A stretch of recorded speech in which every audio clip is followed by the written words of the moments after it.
Coming up on Mountain News this morning, one man in our region faces burglary charges, even though he says he did nothing to deserve them. And before hitting the ring at Rupp Arena, a group of wrestlers makes a heartfelt visit to a hospital to put smiles on kids' faces. Dedicated to Eastern and Southern Kentucky, this is WYMT Mountain News this morning. Alrighty, 5:34 here on this Thursday morning. It is almost Friday, and I'm Dakota Makris. Let's take it over to Brandon for a look at our forecast. And we're still on the first alert weather day. That's not changed. I think you said yesterday during a Facebook Live you might let it run out tomorrow after the morning newscast. Yeah, we'll kind of see what conditions are tomorrow, because here's the thing.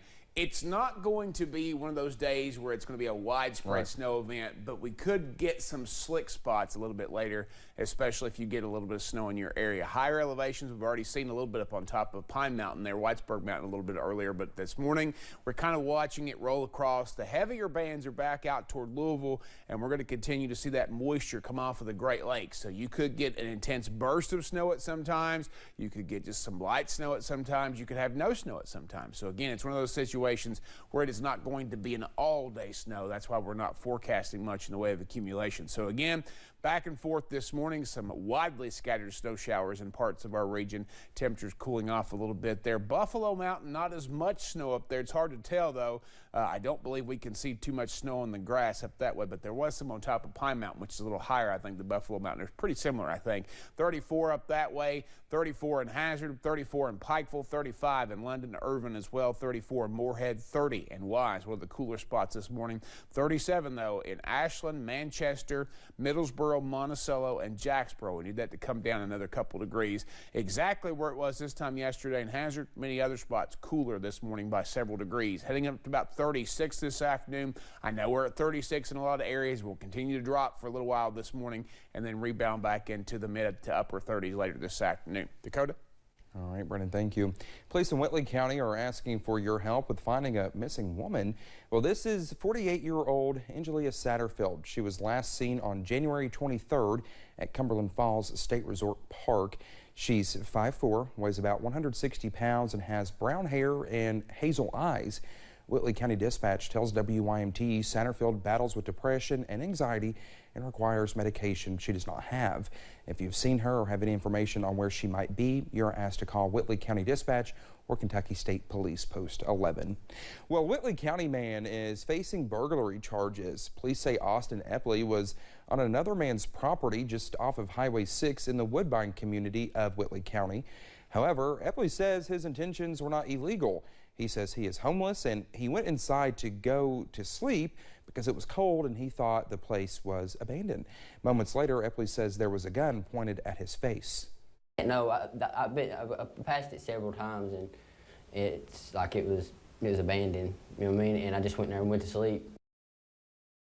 Well, he's charged with third-degree burglary and remains in the Whitley County Jail. He says he is not sure when he will get out. A death investigation is underway in Magoffin County. Kentucky State Police says troopers found a body on Bloomington Road Tuesday night. They haven't released many details about the case.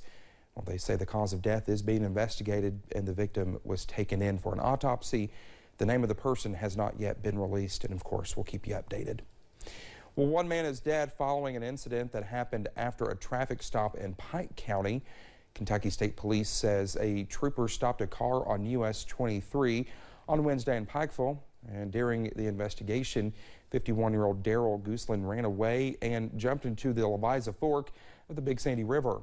While first responders searched the area, Gooseland was found dead in the water. His body was sent to the state medical examiner's office for an autopsy. In Pike County, a couple was arrested after a drug investigation in Belfry. Kentucky State Police says a trooper found a drunk man at a local gas station last Wednesday. During an investigation, the trooper also smelled marijuana coming from the car. And during a search, troopers found suspected meth, marijuana, prescription drugs, guns, and cash inside the car. 46-year-old Bucky Smith and 48-year-old Tina Runyon were arrested and taken to the Pike County Detention Center.